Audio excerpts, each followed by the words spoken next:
बात करेंगे हम भारत के लोग में लोगों के पसंद की खबर की, यानी आपके सरोकार की खबरें की।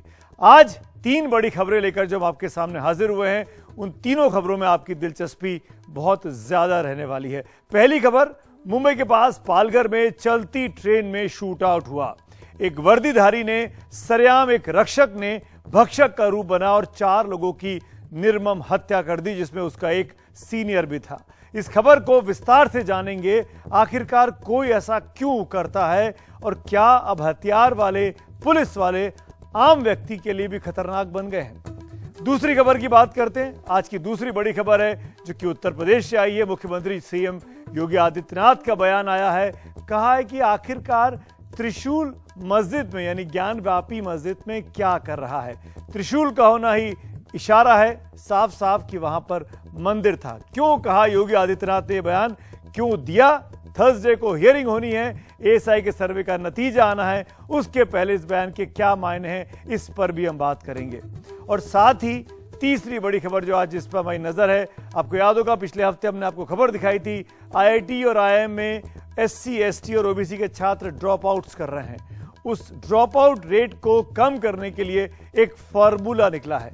आपके इस शो की खबर का असर हुआ है, उस पर भी हम बात करने वाले हैं। सबसे पहले बात करते हैं जो कुछ आज एक मूविंग ट्रेन में हुआ मुंबई के पास पालघर में।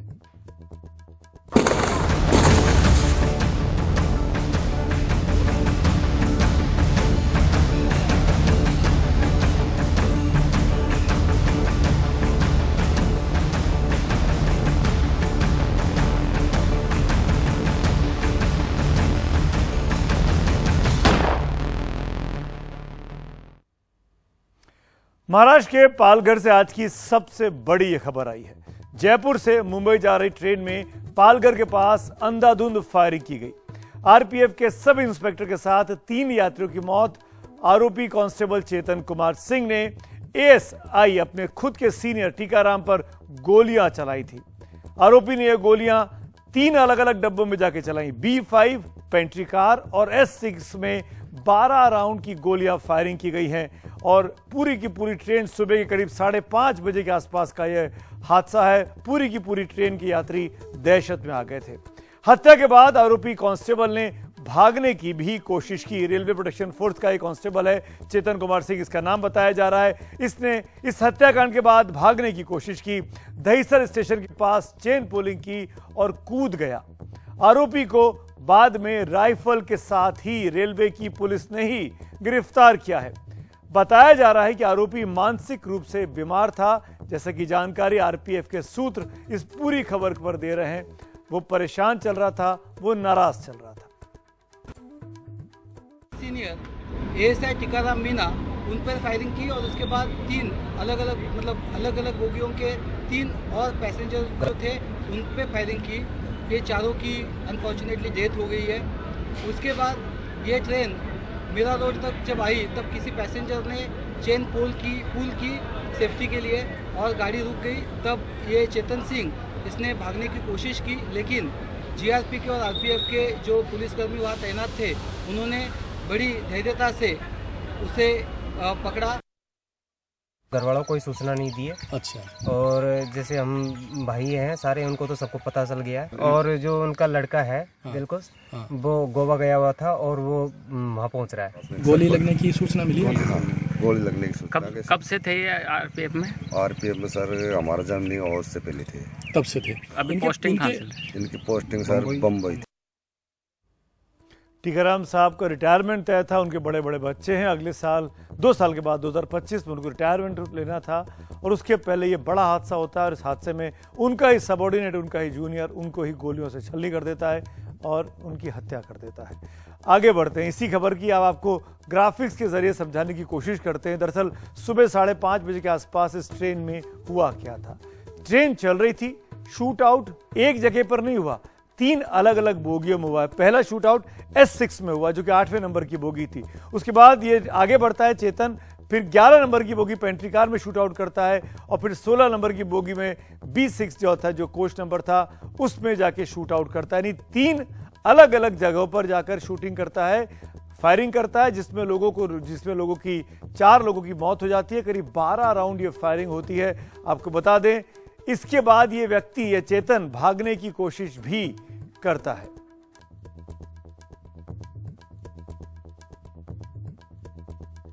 जिस तरीके से लोडेड हथियार लेकर चेतन कुमार सिंह चल रहा था, यह सवाल मन में आता है कि क्या पुलिस वाले जिनके पास, जो ड्यूटी पे होते हैं, जिनके पास हथियार होता है, क्या वो आम व्यक्ति पर, निर्दोष व्यक्तियों पर इस तरीके से गोली चला सकते हैं? यही जानने के लिए हमने कुछ डिटेल्स इकट्ठे किए हैं। पुलिस को आखिरकार कब है गोली चलाने का अधिकार? पुलिस से जुड़े अहम सवालों के जवाब अब आपको बारी बारी से बताते हैं। पुलिस किसी पर कब गोली चला सकती है? हत्या करके भागने या जानलेवा हमला करने पर पुलिस गोली चला सकती है। सवाल नंबर 2 जो आपके जहन में आएगा, पुलिस अपने बचाव में क्या गोली चला सकती है? जवाब है, इसका हक आम आदमी को है। पुलिस आत्मरक्षा में भी कमर के नीचे यानी कि सिर्फ पैर पर ही गोली मार सकती है। सवाल नंबर 3, पुलिस बिना वर्दी के रात में क्या आपको रोक सकती है? जवाब है, बिना वर्दी के किसी भी पुलिस वाले को, किसी भी आम नागरिक को रोकने का अधिकार नहीं है। सवाल नंबर 4 जो आपके जहन में आएगा, मैं बात पुलिस के अधिकारों की कर रहा हूं, किन हालात में पुलिस आपको रोक सकती है? जवाब है, वर्दी में पुलिस आपको रोक सकती है, आपकी गाड़ी की, आपके सामान की चेकिंग कर सकती है। सवाल नंबर 5, जांच में पुलिस आपसे दस्तावेज मांग सकती है। जवाब है, गाड़ी के कागज, ड्राइविंग लाइसेंस आपके पास होने चाहिए। अगर वर्दी में कोई पुलिस वाला है तो वो आपसे इसकी छानबीन कर सकता है। सवाल नंबर 6, शराब पीकर गाड़ी चलाने पर पुलिस ने रोका तो क्या होगा? पुलिस जुर्माना आप पर लगा सकती है, लेकिन आपको साथ लेकर नहीं जा सकती है। सवाल नंबर 7, FIR, GD, NCR में क्या अंतर होता है? एक आम व्यक्ति के तौर पर आप जानना चाहेंगे, क्योंकि पुलिस वाले ऐसे शब्दों के जरिए आपको उलझाने की कोशिश कर सकते हैं। तो जवाब है, संज्ञेय अपराधों में FIR, मामूली झगड़े में, सामान्य दुर्घटना में NCR, अचानक घटी वारदात में GD। इस तरह की चीजों का प्रावधान रखा गया है।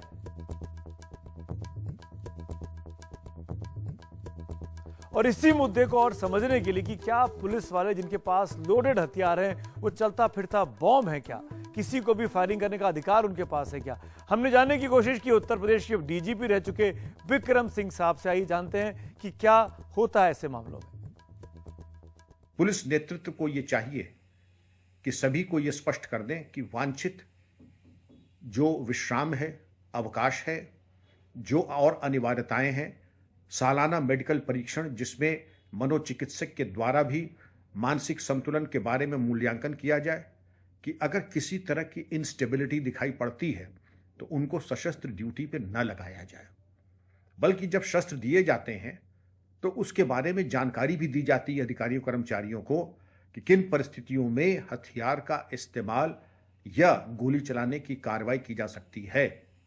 धारा 96 से लेकर धारा 106 इंडियन पीनल कोड, जिसमें अपनी या किसी अन्य की रक्षा के लिए न्यूनतम बल प्रयोग किया जा सकता है, न्यूनतम, हत्या नहीं। इसके अलावा धारा 46 CRPC की किसी की गिरफ्तारी में यदि कोई विरोध कर रहा हो तो न्यूनतम बल प्रयोग करके, और अगर हत्या में वांछित हो, हत्या ऐसे अपराध का वो अपराधी बताया जाता हो, तो भी बल प्रयोग इस प्रकार किया जा सकता है। यह कहा गया इस पूरे मामले में, जो कि मुंबई में पालघर के पास हुआ, कि ये व्यक्ति जिसने गोलियां चलाई वो अपने सीनियर से नाराज था। इस तरह की खबरें बहुत सी जगह पर रिपोर्ट हुई है। उसकी छुट्टियां कैंसिल कर दी गई थी। आखिरकार तनाव में पुलिस वाले क्यों होते हैं? क्यों? एक सर्वे कराया गया, CSDS बड़ी संस्था है, उसने एक सर्वे किया, कुछ समय पहले का ये सर्वे है। वो आंकड़े आपके सामने रखते हैं, आपको समझाने की कोशिश करते हैं। काम का दबाव मानसिक सेहत पर आपके असर डालता है। 73% तक पुलिसकर्मी इससे परेशान रहते हैं। हफ्ते में 1 दिन की छुट्टी भी नहीं मिलती है। 51% लोग ऐसा कहते हैं। काम के चलते परिवार को वक्त नहीं दे पाते हैं। ऐसे पुलिसकर्मी करीब 84%, 84%। उनके मन में इसलिए फ्रस्ट्रेशन है कि पुलिस में काम कर रहे हैं, अपने ही परिवार को वक्त नहीं दे पा रहे हैं, दूसरे परिवारों की रक्षा में लगे हैं। बहुत से पुलिस वालों ने, करीब 37% पुलिस वालों ने यहां तक कहा कि इस्तीफा देकर दूसरी नौकरी वो करना चाहते हैं। आप समझ सकते हैं कि किस तरीके से पुलिस वाले डिप्रेशन में रहते हैं। और इसीलिए आपने अक्सर देखा होगा कि जो यूनिफॉर्म में लोग रहते हैं, चाहे वो पुलिस वाले हों, पैरामिलिट्री फोर्सेस के लोग हो या सेना के लोग हो, वो अपने कैंटोनमेंट में अपने सीनियर्स पर इस तरह की वारदात कर देते हैं, या तो दूसरों पर गोलियां चला देते हैं गुस्से में आके, या खुदकुशी कर लेते हैं। और ये लोडेड हथियार उनके पास होते हैं, इसीलिए बड़ी बड़ी वारदात को अंजाम दे सकते हैं। लेकिन जब कोई गुस्से में, डिप्रेशन में, गुस्से में आ जाए तो वो दूसरों को अपना मोहरा बना लेता है, जो कि इस पूरे केस में हुआ है। एक मनोचिकित्सक को क्या कहना है इस पूरी घटना को लेकर, आइए वो सुनते हैं। गन कंट्रोल स्ट्रैटेजीज में इस बारे में काफ़ी बात की जाती है जी। हम इस तरीके के वेपन्स, गन्स को रिस्ट्रिक्ट करें या उससे पहले कुछ डिटेल्ड साइकेट्रिक या साइकोलॉजिकल असेसमेंट करें। हालांकि ये जो करंट परपेट्रेटर हैं ये तो आर्म फोर्सेस से ही थे। बलिस्पत की आर्म फोर्सेस में जिन लोगों के पास पोटेंशियल वेपन्स रहने वाले हैं, उन लोगों की डिटेल्ड साइकोलॉजिकल और साइकोमेट्रिक और साइकेट्रिक असेसमेंट एट इनिशिएशन और पीरियोडिकली होने से भी इसमें मदद मिल पाएगी। ये कुछ पहलू जो हैं मैं एक साइकियाट्रिस्ट के तौर पर आगे लाना चाहता हूं।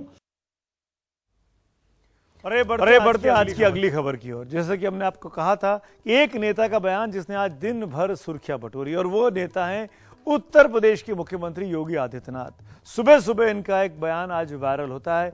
इंटरव्यू दिया है न्यूज एजेंसी एनआई को योगी आदित्यनाथ ने, और ज्ञानव्यापी मस्जिद को लेकर जो वो कह गए उसने सबसे अधिक सुर्खियां भी बटोरी और विपक्षियों को मौका भी दिया बीजेपी पर और योगी आदित्यनाथ पर हमला करने का। महंत योगी आदित्यनाथ जो कि मुख्यमंत्री हैं उत्तर प्रदेश के, उन्होंने ज्ञानव्यापी को लेकर कहा कि उसको आप मस्जिद मत कहिए। अगर वो मस्जिद है, अगर वो उसमें त्रिशूल क्या कर रहा है? अगर वो ज्ञानव्यापी को आप मस्जिद कहेंगे तो विवाद हो जाएगा। भगवान ने जिसको दृष्टि दी है वो देखे ना, त्रिशूल मंदिर के अंदर क्या कर रहा है। हमने तो रखे नहीं है, वहां ज्योतिर्लिंग है, देव प्रतिमाएं हैं। दीवारें चिल्ला चिल्ला कर क्या कह रही हैं। और मुझे लगता है कि मुस्लिम पक्ष की ओर से खुद प्रस्ताव आना चाहिए कि ऐतिहासिक गलती हुई है और उस गलती के लिए हम चाहते हैं कि समाधान हो। यानी खुद मुख्यमंत्री कह रहे हैं कि मुस्लिम पक्ष ये कहे कि इस पूरे मामले को लेकर छानबीन हो, जांच हो और गलती मुस्लिम पक्ष मान ले। अगर हम उसको मस्जिद कहेंगे तो फिर विवाद होगा। हमें ज्ञानवापी बोल देना चाहिए। वो ज्ञानवापी है और माननीय न्यायालय में गया है। माननीय न्यायालय स्वयं देख लें। मुझे लगता है कि भगवान ने जिसको दृष्टि दी है वो देखे ना। त्रिशूल मस्जिद के अंदर क्या कर रहा है? हमने तो नहीं रखे ना।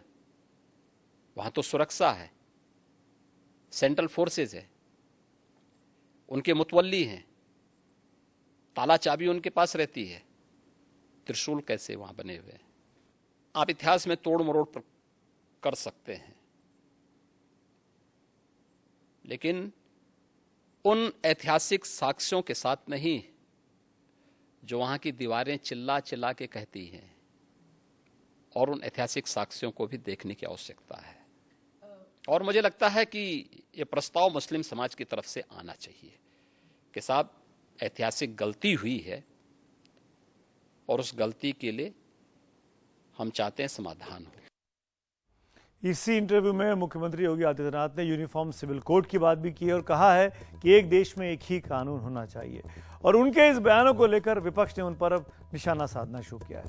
एआईएमआईएम के अध्यक्ष हैं असदुद्दीन ओवैसी, हम सब जानते हैं। उन्होंने योगी पर निशाना साधते हुए कहा है कि वो कानून को दरअसल फॉलो नहीं करना चाहते हैं, मुसलमानों पर दबाव डालना चाहते हैं, तभी इस तरह का बयान आया। वो भी कोर्ट हियरिंग के 3 दिन पहले गुरुवार को कोर्ट का फैसला ज्ञानवापी के मामले में आना है। देखिए, ये इसको कहते हैं मुख्यमंत्री इस बात को जानते हैं कि इलाहाबाद हाई कोर्ट में एएसआई सर्वे के बारे में मुस्लिम पक्ष ने उसकी मुखालिफत की है। वो आजकल में हाई कोर्ट जजमेंट देने वाली है और उसको देखते उन्होंने इस तरह का एक बयान दिया, कंट्रोवर्शियल बयान दिया। ये जुडिशियल ओवररीच है। उनको पढ़ना चाहिए कि स्वामी विवेकानंदा ने उड़ीसा की एक बहुत बड़ी मंदिर के बारे में क्या कहा था। आप मुख्यमंत्री है, कानून को फॉलो करिए। आप कानून को फॉलो नहीं करना चाह रहे, वो मुसलमानों पर प्रेशर डालना चाह रहे, दबाव डालना चाह रहे हैं। जिस जगह पर 400 साल से मस्जिद है, आप वहां पर दबाना चाहते हैं। अयोध्या, काशी, मथुरा बीजेपी और संघ के एजेंडे में आज से नहीं, ये बीते करीब 100 सालों से है और योगी आदित्यनाथ उसी बात को दोहराते हुए दिख रहे थे और ये मैसेज गया अल्पसंख्यकों में कि शायद वो मुसलमान विरोधी हो गए हैं। लेकिन आपको बता दें कि बीजेपी के बड़े प्लान में इस बार मुसलमानों को भी जगह दी जा रही है, उसके बारे में तफसील से बताऊंगा। लेकिन एक और चीज़ जानिए कि अब भारतीय जनता पार्टी 24 के चुनावों के मद्देनजर एक कॉरिडोर पॉलिटिक्स भी खेल रही है। आम चुनाव से पहले देश में 13,000 करोड़ के मंदिर कॉरिडोर बनेंगे, ऐसा की इंडिकेशन मिल रहा है। 2 सालों में काशी विश्वनाथ महाकाल मंदिर कॉरिडोर तो बन चुके हैं, जिसकी रिपोर्टिंग आपने एनडीटीवी पर देखी भी है। अब यूपी में मथुरा, अयोध्या और गुवाहाटी में कामाख्या मंदिर में कॉरिडोर का काम भी चल रहा है। मध्य प्रदेश के चित्रकूट में वनवासी रामपथ बन रहा है। ओरछा में राजा राम लोक बनाया जा रहा है।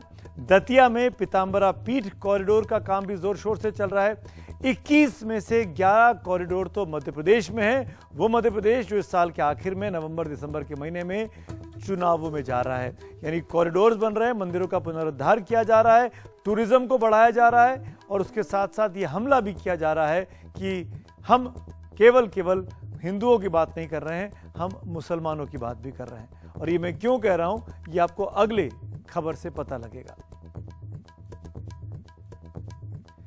ज्ञानवापी को लेकर अब योगी आदित्यनाथ के बयान के बाद तो ऐसा लगा कि शायद बीजेपी मुसलमानों को नाराज कर रही है, केवल हिंदुओं को खुश करना चाहती है। लेकिन इस खबर को देखिए, जेपी नड्डा बीजेपी के अध्यक्ष, उन्होंने अपनी नई टीम का गठन किया है और इस टीम में उन्होंने कुछ ऐसे लोग लिए हैं जो कि मुस्लिम समुदाय से आते हैं। बीजेपी को कहा गया, बार बार कहा गया कि मुसलमानों को नाराज करते हैं, लेकिन नड्डा साहब ने अपनी टीम में 2 मुसलमानों को जगह दी है। ये टीम का ऐलान एक दिन पहले हुआ। 2 मुस्लिम चेहरे हैं, तारिक मंसूर, जेपी नड्डा की नई टीम में तारिक मंसूर साहब हैं और साथ साथ जिनको बीजेपी का उपाध्यक्ष बनाया गया है, अलीगढ़ मुस्लिम यूनिवर्सिटी के ये वाइस चांसलर रह चुके हैं। तारिक मंसूर पसमंदा समाज से आते हैं और इसे बीजेपी की पसमंदा सियासत से जोड़कर भी देखा जा रहा है। आपको बता दें, पसमंदा मुसलमानों को लेकर खुद प्रधानमंत्री मोदी भी बयान दे चुके हैं कि उनको साथ लेकर आगे बढ़कर पूरे मुस्लिम समाज को चलना चाहिए। एक और शख्स जो जेपी नड्डा साहब की टीम में शामिल किए गए हैं वो है केरल के अब्दुल्ला कुट्टी, उनको भी पार्टी ने उपाध्यक्ष बनाया है।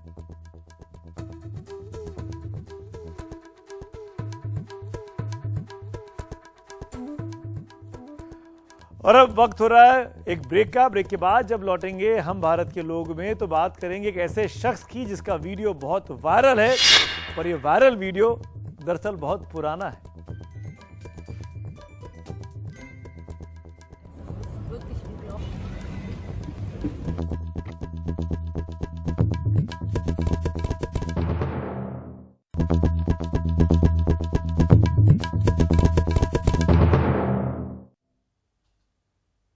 आप देख रहे हैं हम भारत के लोग और अब चलते चलते आपको एक ऐसी तस्वीर दिखाते हैं जो खूब वायरल है। आपने जापान के शख्स के बारे में ये वीडियो तो खूब देखा होगा कि उसने कुत्ते का भेष धर लिया, 11-12 लाख रुपए तक खर्च कर दिए।